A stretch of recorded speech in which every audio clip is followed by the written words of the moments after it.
장관님, 비상계엄 국민들에게 문자로 왜 안 알렸습니까? 재난 상황이 아니라고 저희가 판단했던 것 같습니다. 알리게 되어 있습니다. 국가 비상상태 아닙니까? 비상사태 아닙니까? 국민들을 향해서 총구를 겨눴을 가능성이 너무나도 명확합니다.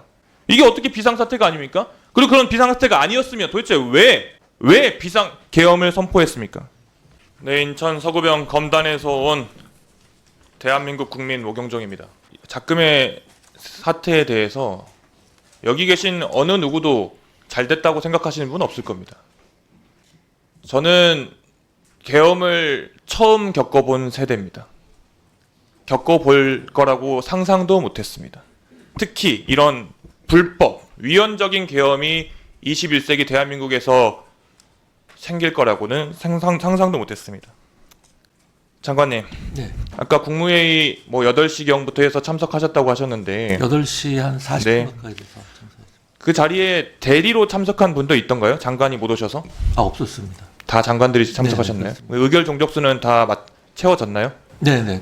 의결 정수가 채워진 다음에 어느 정도 형식을 갖춘 국무회의가 시작됐습니다. 장관께서는 국무위원이잖아요. 네. 그냥 단순히 국무위원이 아니라 행정안전부를 전체 대표하고 행정안전부 업무를 총괄하는 분이시지 않습니까? 네, 그렇습니다. 행정안전부 장관으로서 대통령에게 어떤 이야기를 했습니까?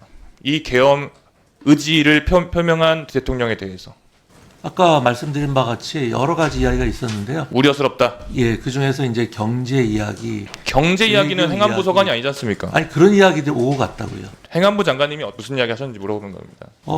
저는 이제 시기가 적절하냐, 국민들이 받아들일 수 있겠느냐, 뭐 이런 주의 얘기를 했다. 그 말씀, 시기가 적절하냐라는 거는 시기가 문제라는 의미입니까? 그러니까 계엄을 선포하기가 적절한 때이냐 그 말씀입니다.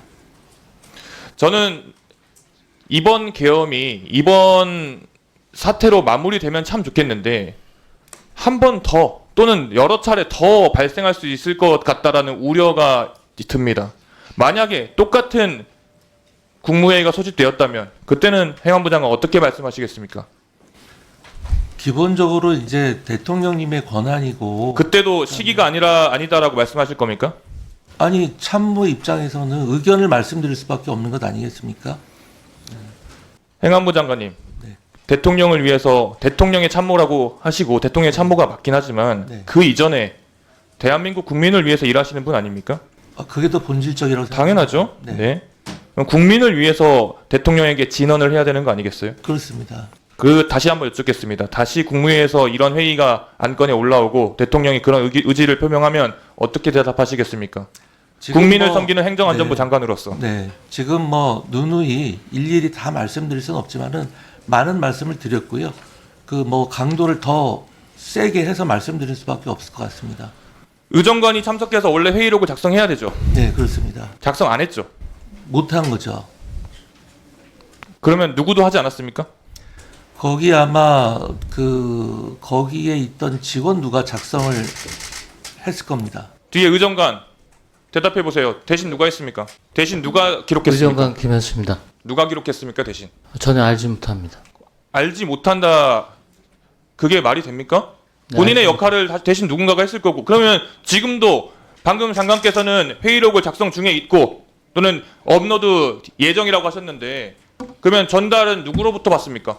대통령실에 지금 확인 중에 있습니다. 확인 중에 있어요? 네, 아직 받지도 못했어요? 네 확인 중에 있습니다. 그럼 통상 매뉴얼이 있을 거 아닙니까? 의정관이 참석 못했을 때 누구로부터 받게 돼 있습니까? 저희 의정관실이 참석하지 않은 사례가 없습니다. 아주 불법을 자인하고 계시는 거고요.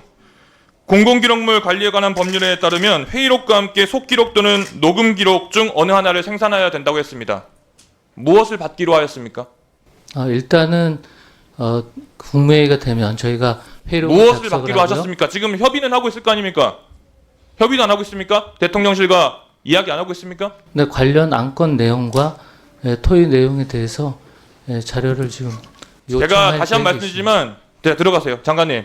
네, 방금 말씀드린 것처럼 회의록과 함께 속기록 또는 녹음기록 어느 하나 생산해야 됩니다. 그게 행정안전부의 역할이죠. 속기록 또는 녹음기록이 오지 않을 경우 요청 다 제대로 하실 의향 있으십니까? 네, 요청을 하겠습니다. 네. 하고 공개를 당연히 해야 됩니다. 그렇게 다만 하시겠습니까? 이제 속기나 녹음이 그 당시 워낙 급박하게 소집된 상황이야 그것이 되어 있는지는 잘 모르겠습니다. 자, 장관님, 네. 비상계엄 국민들에게 문자로 왜 안 알렸습니까? 그것은 이제 안 알린 겁니까? 못 알린 겁니까?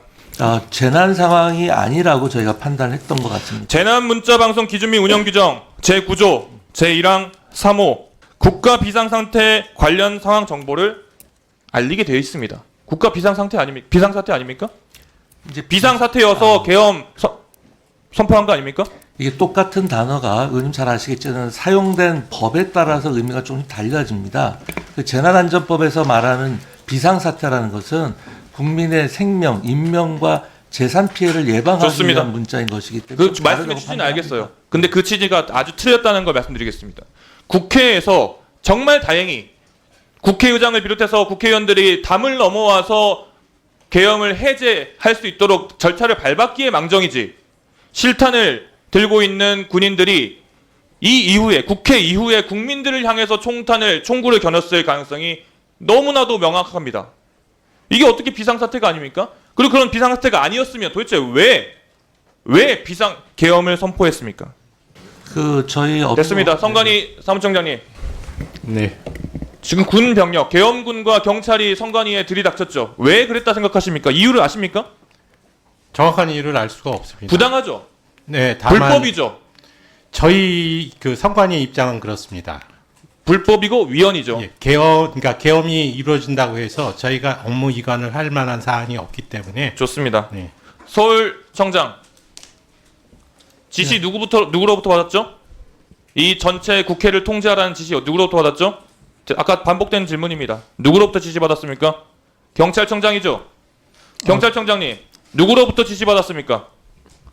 본인 판단입니까? 처음에 한 거는 제 판단이었고요. 그 다음에 두 번째 국회 상시 출입자에 대한 출입 허가는 서울청장의 건의가 있어서 제가 그렇게 지시를 한 거고, 그리고 그 전체적인 그 통제는 계엄사령부로부터 요청이 있어서 포고령에 따라서 제가 서울청장에게 지시한 겁니다. 계엄사령부 요청입니까? 지시입니까? 그거는 계엄 말씀하세요. 제가 그거는 요청입니까? 지시입니까? 지금 계엄법을 제가 정확하게 기억을 못해서 그게 요청인지 지시인지 그건 제가 좀 봐야 될 것 같습니다. 그래서 하여튼 제가 지시하는지도 모르고 판단 내리는지 말해주십니까? 그게 기본적으로 계엄법에 따라서 계엄사령관의 통제를 받도록 되어 있는 겁니다. 그래 그 정도 그거는 기본이고 계엄법을 봐서 그 계엄법에 따라서 발령된 포고령의 내용을 확인하고 그렇게 지시를 했던 겁니다. 여러분들은 지금까지 이런 이슈들을 보게 되면 어떤 생각이 드셨나요? 제가 항상 여러분들께 뉴스만 평소에 잘 챙겨보셔도 돈이 된다. 돈을 벌 수 있다고 말씀을 드렸는데요. 그 이유는 제가 지난 5월 초에 여러분들께 뭐라고 말씀을 드렸죠? 지금은 정부가 주목하고 있는 K푸드에 관심을 가져야 한다.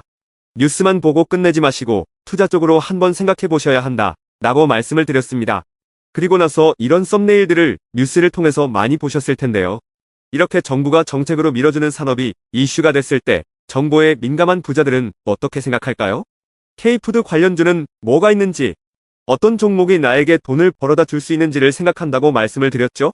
그 이유가 뭐냐 하면 부자들이 봤을 때는 이슈가 곧 돈으로 이어지고 이런 이슈들이 돈을 벌어준다는 경험적 확신이 있기 때문에 부자들은 항상 이런 사회적 이슈들을 관심 있게 챙겨본다고 말씀을 드렸습니다.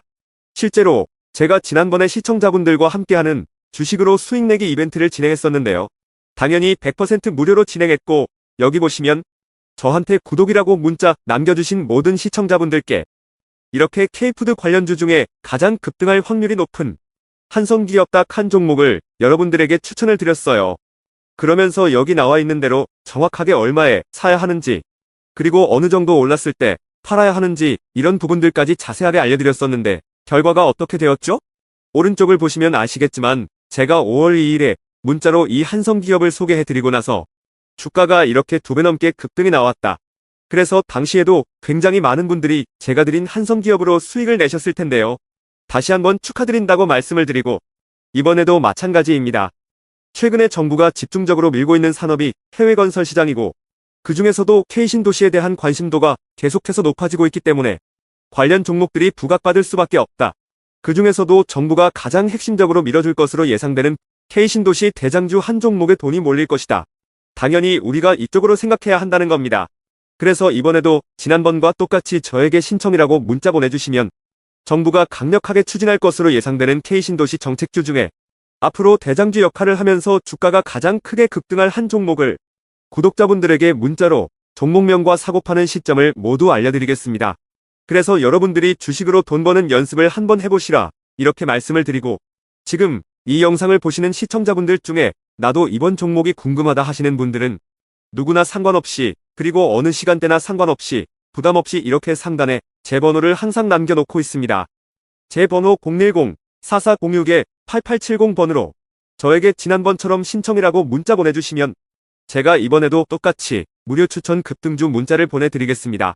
이해되시죠? 그래서 제 번호 010-4406-8870번으로 신청이라고 문자 보내주시면 여러분들이 직접 이슈를 통해서 돈 버는 연습을 해보실 수가 있는 거고, 제가 돈을 받는 것도 아니고 투자를 대신해드리는 것도 아니기 때문에 부담 없이 신청해주시면 되는 겁니다. 그리고 수익이 나면 저는 다른 것은 바라지 않습니다. 제 채널에 구독, 좋아요 한 번씩만 눌러주시면 감사하겠습니다.